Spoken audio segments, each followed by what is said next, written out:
Now I want you to think about this, pastors. Think about this. There was a great king who loved his bride. Oh, he loved her. And he always dressed her in the simplest yet most elegant white linen. She needed no audacious colors on her face. She needed no wild hairdos. She was beautiful, simple, elegant, pure, godly, beautiful.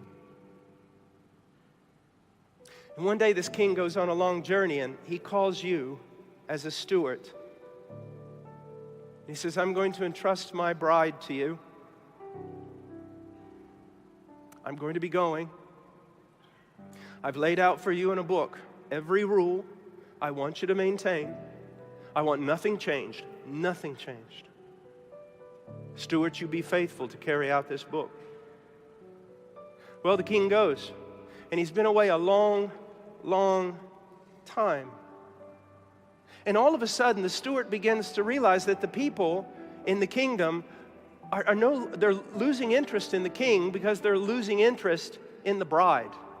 She's too simple, too prudish, rather boring. She's out of step with the times.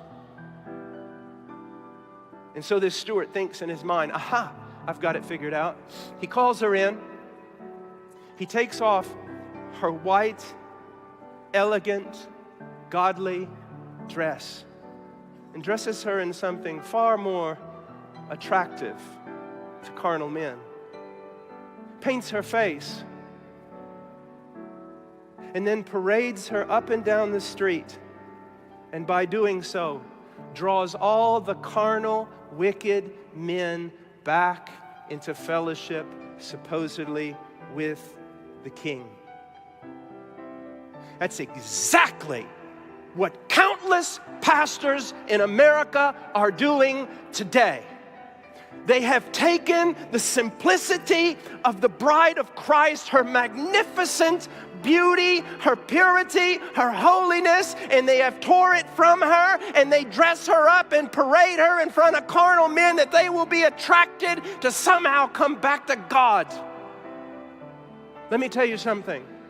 On the day of judgment, don't worry about the atheist. Don't fear for the prostitute or the murderer.